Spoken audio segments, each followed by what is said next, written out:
है कि बच्चे के मुंह से पानी बहता रहता है, बच्चे को बहुत ज्यादा बीप का इस्तेमाल करना पड़ता है, बच्चा बड़ा हो रहा है लेकिन उसकी रालें मुसलसल बह रही हैं।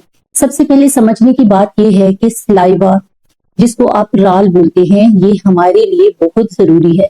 ये हमारे हाजमे के लिए जरूरी है। जो खुराक हम मुंह में लेके जाते हैं, जब उसको च्यू कर रहे होते हैं, अब चबा रहे होते हैं, ये जो हमारे मुंह के अंदर 6 से ज्यादा सलाइवरी ग्लैंड्स मौजूद हैं जो अपने एंजाइम रिलीज करते हैं।